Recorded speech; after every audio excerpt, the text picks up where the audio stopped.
Sup, you beautiful bastards. Welcome back to the DeFranco Show. Hit that like button to support the video. Hit that subscribe button for your chance to win $5,000 at the end of the month, just like last month's winners. But with that said, let's just jump into it. And the first thing that we're going to talk about today in news actually, let's play a game called What Would You Do? All right, so there's this video that's gone viral this week that shows a 17-year-old girl in Southern California the moment that she spots a mama bear and her cubs walking along the wall of her garden. We then see the teen's dogs charge over to bark at the bears, the cubs run away, the mother begins swiping her arms. And then, as the bear is about to unalive one of the smaller dogs, the teen rushes over and shoves this bear and scoops up and corrals the dogs, runs away, and it is the bravest, most idiotic thing I've ever seen someone do. The teenager, Haley Morinico, later shared on TikTok that she walked away with only a sprained finger and a scraped knee, and she also, I think, agrees that it was incredibly dumb of her to do this, telling reporters that she did not immediately register in her head that it was actually a bear that she pushed, and she was acting quickly out of fear for her dogs, and also warning others, don't do what I did, you might not have the same outcome. Local wildlife experts also stressing that what she did was dangerous because it wouldn't take too much from a bear to cause a serious injury. Also, what I will say with this story that's been really interesting is the reaction to it on Twitter specifically. There are a lot of people on the side of the bear. Some of the top comments saying of the bear, she's a good mom, she didn't deserve what she got, to dogs were clearly a threat, that bear was not wandering around, its habitat has been invaded. You know what, to a certain degree, I have to agree with comments like that because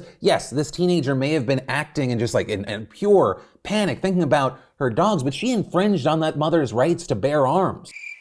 Bear arms.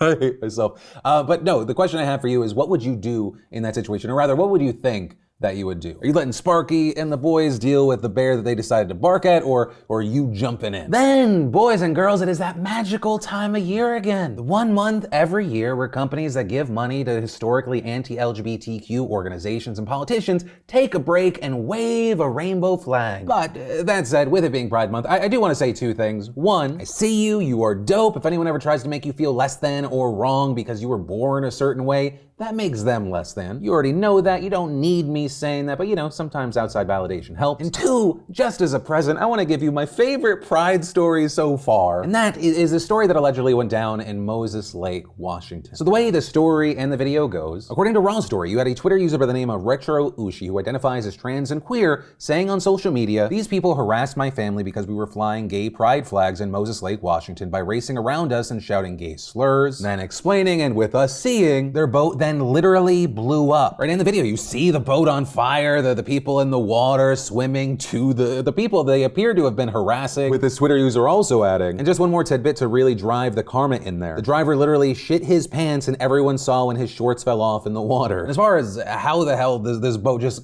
fantastically and karmically caught on fire. According to Retro Ushi, the most likely cause of the fire was that they were driving around us so roughly, they either damaged their carburetor or took in water and stalled. Then fumes built up, and when they tried to speed away, the fumes ignited. And, you know, the whole thing is just this beautiful thing to me, because you apparently have these people that just had a pride flag, minding their own damn business. And then you seemingly have three shitheads who are like, a pride flag, that's somehow horrible, I'm gonna harass these people. And the whole situation is just absolutely beautiful to me, not only because of the karma, but because these small-minded douchebags ended up being saved by the people they were harassing, and those people they didn't go away, they didn't say screw them. Even after being on the receiving end of unwarranted hate, they decided to be the bigger person and help out another human being. And if I'm being completely honest here, they're better people than me, because I don't know if I would have done the same thing, whether stay or allow those people on my boat. Like, I think I would have just let God sort it out. But actually, let's play another game of what would you do? What would you do if you were in this situation? Then, in entertainment news, we should definitely talk about this ridiculous, weird, and very likely to be immensely profitable fight between Floyd Mayweather and Logan Paul that is happening this Sunday. A fight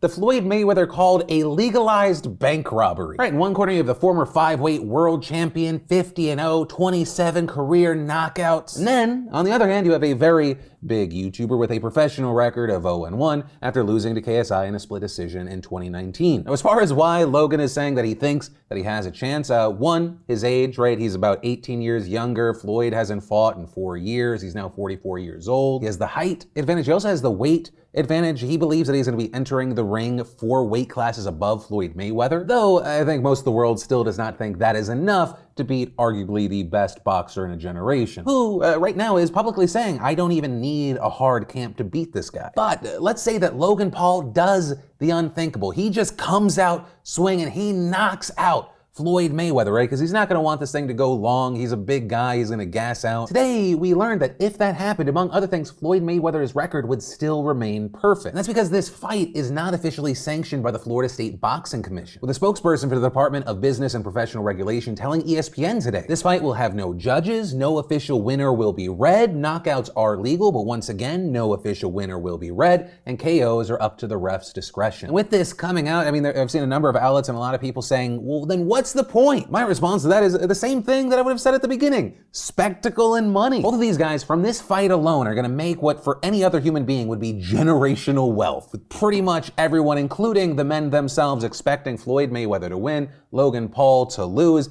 and really the only person that has anything to lose in this situation is Floyd Mayweather. But even if he lost, he gets clocked in the face, he's gonna fall on a bed of money. And guess what? I'm gonna watch it live because I'm part of the problem, people. It's for the same reason I watched someone walk across the Grand Canyon. I don't know why you would do that on a little rope, but I wanna see what happens. And I can't help it, it's too weird to look away. But also, if Logan Paul knocks out Floyd Mayweather, he just becomes the king of the internet, right? Like at that point, I think there's just nothing you could say. But to the boxing fans out there, what do you think is actually gonna happen? What, how, and when? But from that, I want to take a second to thank the fantastic sponsor of today's show, Ritual. You know, sometimes when we try our best to eat healthy, we still may not be getting the key nutrients needed from our diet alone, and that is where Ritual comes in. Personally, I've been using Ritual's Essential for Men 18 Plus multivitamin that helps support brain health, heart health, normal muscle, and immune function with key nutrients like vitamin K2, omega-3 DHA, vitamins A and D, 3+, magnesium and zinc. And Ritual helps support foundational health with clean, traceable ingredients that make it easy to turn your healthy habits into a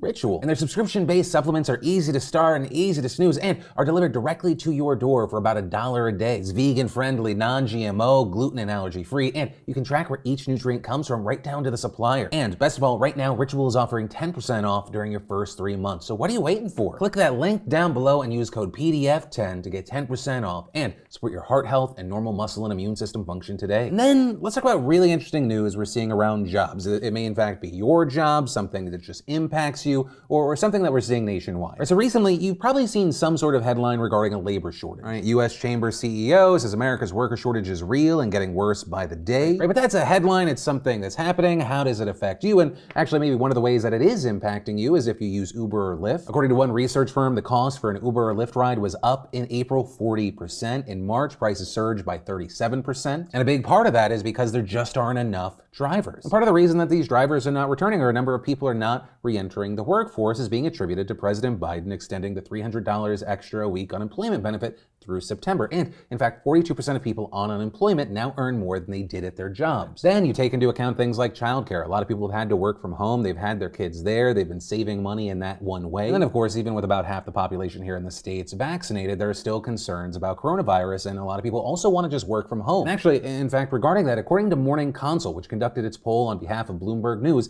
out of 1,000 US adults surveyed, 39% said that they would consider quitting if their bosses were not flexible with them about working from home. And that divide becomes even more pronounced in millennials and Gen Z, with 49% saying that they would consider quitting. And among the biggest reasons for staying at home there, it's not actually even coronavirus. Many have cited not having to commute, the cost saving. In fact, 1/3 of respondents in the survey said that they were able to save at least $5,000 more by just working remotely over the past year. And, you know, if I can add anything to this story as an employer, if I can speak to anyone else that out there that is employing anybody, if your business model can handle it, you should really consider allowing people to stay at work for home or be somewhat flexible. Hell, half my office loves work from home, and we're also very flexible about, if you need human contact, we have an area where you can come in and we work. And for me as an employer, it's a win on two fronts. One, if there's anything I can do, especially if it's a passive thing, right, a thing I don't have to actively do, and it makes my employees' mental health better, it makes them happier, it doesn't impact, the workflow. It's such a win, especially because working with an asshole like me can be very stressful. And two, and this is obviously specific to my situation, because I had fewer people actively coming in, in,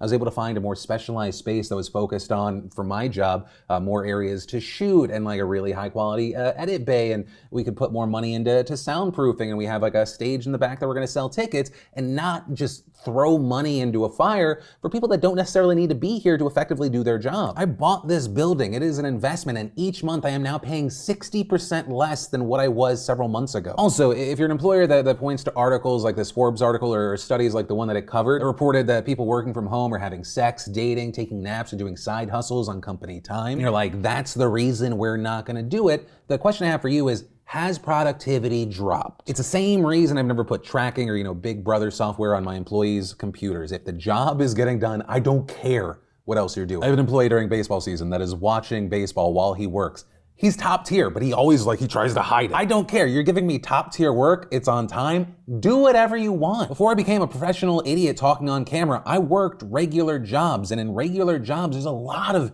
empty time. You're essentially penalized for being productive. But like I said, it has to be attributed to your specific business. I'm not gonna make a broad general statement about every vertical. But yeah, with this story, I would love to know your thoughts, whether you're employee, a manager, a boss, a whoever. What are your thoughts on work from home and returning to normalcy or having to go in when you've been working from home? Any and all thoughts, I'd love to hear from you. Then we should definitely talk about how yesterday some countries in the European Union began the rollout of a digital COVID vaccination certificate. It's known officially as the Digital Green Certificate, and it tracks whether someone has been fully vaccinated against COVID-19, recovered from having the virus in the past, or tested negative within the last 72 hours. And if at least one of those criteria is met, the person is then free to travel within the EU. And so far, it only includes Bulgaria, Denmark, Germany, the Czech Republic, Greece, Croatia, and Poland. Though the EU's executive body does expect that the system will be available for all 27 EU nations starting July 1st. Reportedly, the certificates, beyond allowing someone into EU countries, may also have other benefits upon arrival in the near future. Things like not needing a test or to quarantine when entering a new EU nation. And it is going to be interesting to see what happens here, because many nations, including the United States, have suggested working with international partners on some kind of standard that proves someone is vaccinated to facilitate international travel. And while that has not happened to date, reportedly the US and the EU are working on a system to verify the vaccinated status of Americans entering Europe to then qualify for the Digital Green Certificate. But as far as how Americans would take that remains to be seen right now. Right, for example, in the United States, some states have considered digital passes to help prove that you're vaccinated. You have New York with the first actual program. They call it the Excelsior Pass, and it's billed as a way to easily attend events, games, and other activities that are likely to be highly attended. But, and it's a big but, so far only 1.1 million passes have been downloaded to vaccinated residents out of the total 8.9 million fully vaccinated New Yorkers. And actually at the same time, other states have done the exact opposite. Alabama, Arizona, Florida, and Georgia have all banned the use of vaccine passports, which means that similar programs to prove one's vaccinated status might also be banned. But ultimately, as far as for the Americans out there, as the Biden administration continues negotiations, it is possible that on July 1st,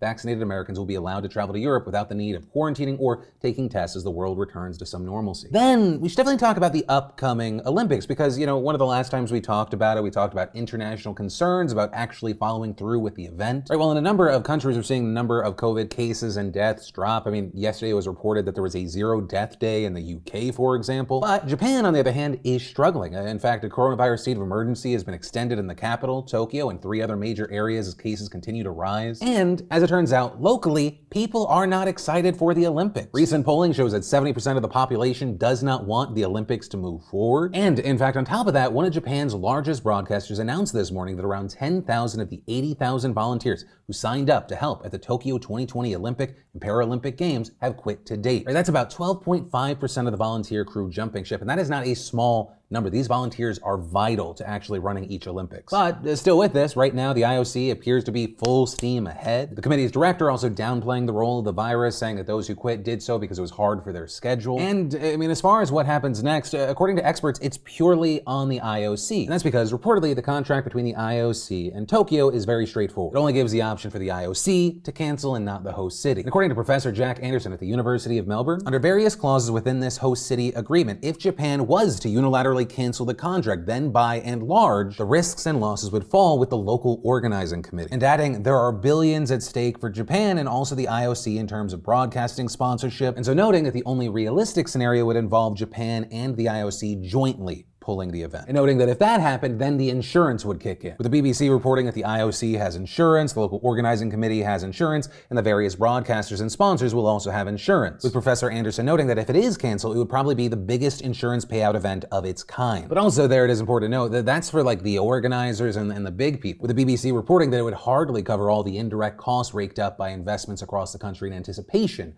for the Olympics. Right, hotels and restaurants that may have undergone renovations and preparations for the influx of tourists. Yeah, ultimately we're gonna have to wait to see what actually happens here. And ultimately with this story, or honestly anything else that stood out to you today, I'd love to know your thoughts in those comments down below, because this is the end of today's show. As always, thank you for being a part of my family, watching the shows, like and subscribe and all the good stuff. But with that said, of course, as always, my name's Philip DeFranco. You've just been filled in. I love yo faces, and I'll see you tomorrow.